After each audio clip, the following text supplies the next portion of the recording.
Have you ever wondered how music can bring back lost memories and mend broken bonds? Experience the journey of Emily, who discovers the transformative power of an old violin in her grandfather George's life. It was a gray day when Emily arrived at her grandfather George's old country house. The car's wheels squeaked on the wet gravel of the driveway, announcing her arrival. Mary, a lady with silver hair and a kind face, waited at the door.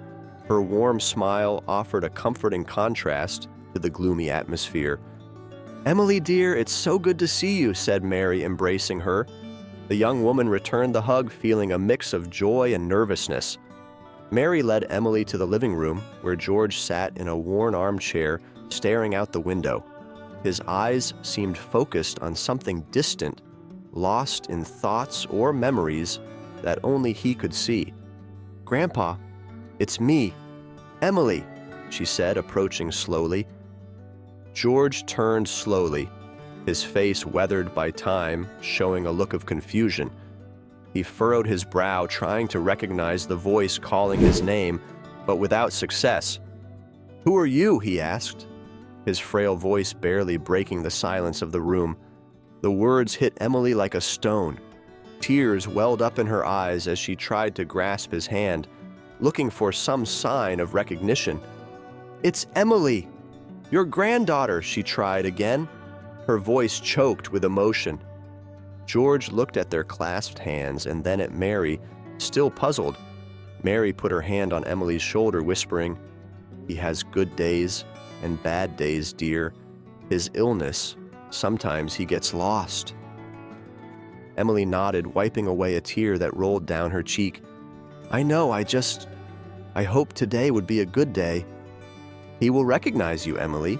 He just needs time," Mary tried to console her, with a faith that seemed to shake Emily's own uncertainties. Taking a deep breath, Emily sat next to George, holding his hand gently. "I'll stay here with you, Grandpa. We'll spend some time together," she said, more to herself than to him, seeking the courage to face the day and whatever it would bring. Emily persuaded Mary to take George out for a stroll, looking for a way to connect with her grandfather. The day was clear and crisp, perfect for a walk through the streets of the small town center. Mary, attentive, helped George walk, while Emily looked around, trying to find something that might spark her grandfather's interest. Arriving at the local bazaar, the trio wandered among the stalls of antiques and crafts. George, usually quiet and distant, suddenly stopped, his eyes fixed on an item on a vendor's table, an old violin with some signs of wear, but still beautiful. He approached almost impulsively and, without a word, picked up the violin. Mary and Emily exchanged looks of surprise and caution. George ran his fingers over the worn wood of the violin, as if he recognized every curve and scratch. With Emily's help, he positioned the violin and began to play. The first notes were uncertain and hesitant, but soon the music flowed more clearly and confidently. George's expression completely transformed. His eyes, previously clouded by confusion, now shone with a forgotten vivacity. Each note he played seemed to bring to light pieces of a life filled with music and passion which had been temporarily obscured. Mary stood by, watching everything with a mix of shock and admiration, while Emily felt tears welling up in her eyes. The impact of the music was palpable, and the transformation in George, though temporary, was deeply moving. Around them, other people at the bazaar began to notice the scene, drawn by the melody of the violin. Some stopped to listen, others smiled at the evident joy on George's face. The atmosphere in the bazaar changed, as if everyone shared for a moment the same memory and oblivion. Emily watched, amazed and hopeful, as her grandfather rediscovered a piece of himself through the music. In that brief moment, the violin was not just an instrument, but a key to the lost corners of George's mind. As the old violin resonates through the bazaar, George briefly closes his eyes, allowing each note guided by his trembling hands to reclaim fragments of a forgotten life. The music intertwines with the afternoon air, capturing the attention of everyone around, but especially Emily and Mary, who watch with tear-filled eyes. "Each note I play reminds me of Sarah," George murmurs, his words flowing with the music. He pauses, sighing deeply as his memory navigates the past. "It was spring, and Sarah wore a yellow dress. We danced under the stars to the sound of a violin. Very much like this one," he recounts, his voice choked with emotion. Emily, by his side, holds Mary's hand, feeling the weight of stories she had never heard. The tales of love, youth, and shared dreams weave a tapestry of emotions, each more vibrant and poignant than the last. "He never talked much about her after she was gone," whispers Mary to Emily, sadness mixed with admiration in her tone. As George continues, the fragments of memory become clearer and more detailed. He describes Sarah, her smile, and the happy days they spent together. "She loved music more than anything," he says, a weak smile forming on his face. "Music connected us, just as it connects us now, Emily." The revelation causes Emily to grip Mary's hand tighter.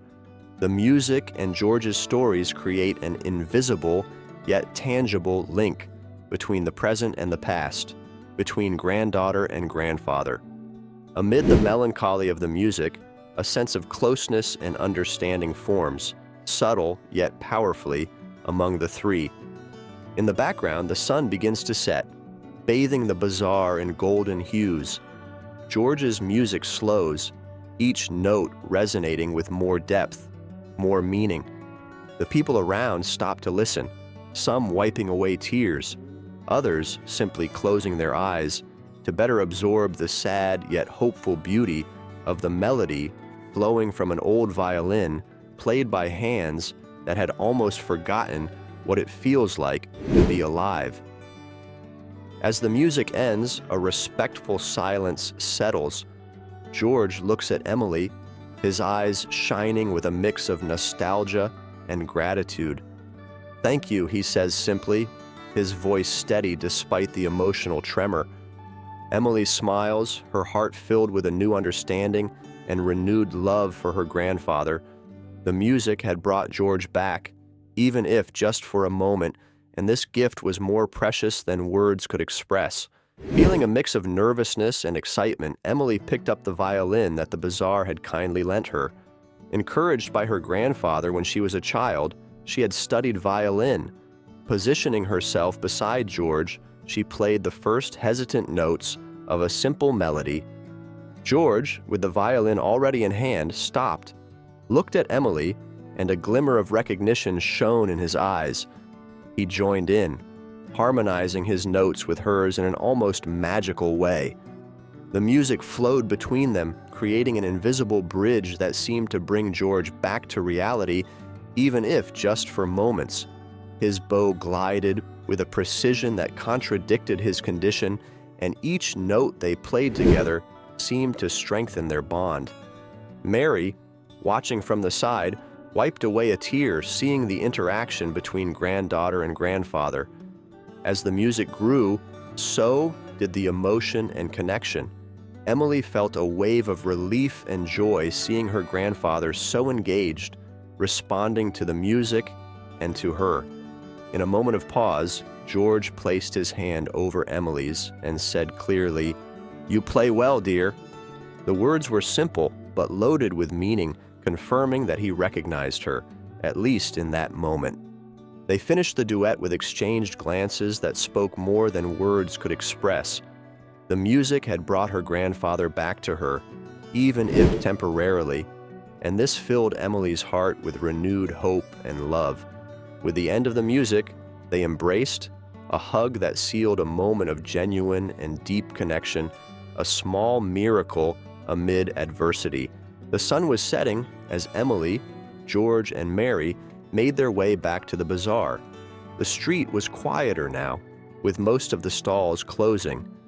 George held the old violin with reverent gentleness, touching the aged wood with trembling fingers. As they reached the stall from where they had borrowed the instrument, a man with a friendly face awaited them. Emily helped George return the violin. The man watched the scene with a shy smile, clearly moved by the respect and emotion that surrounded this simple act of return.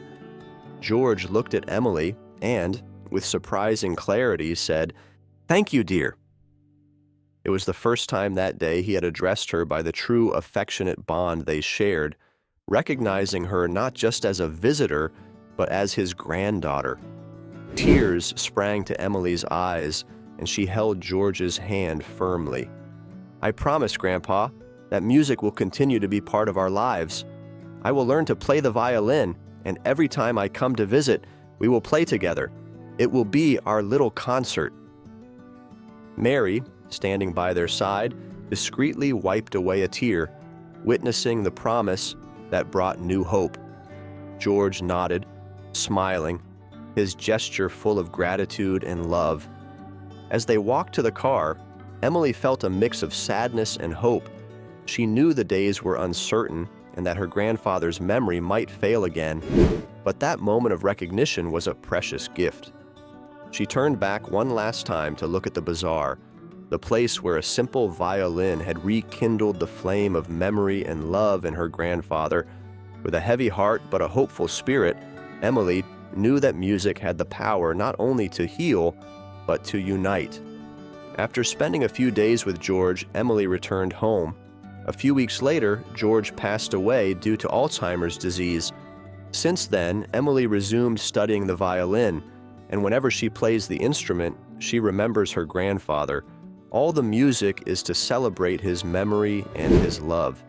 If you were touched by this story, don't forget to subscribe to the channel and give this video a like.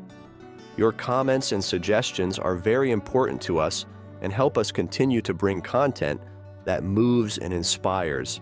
Share your opinion and tell us what else you would like to see here.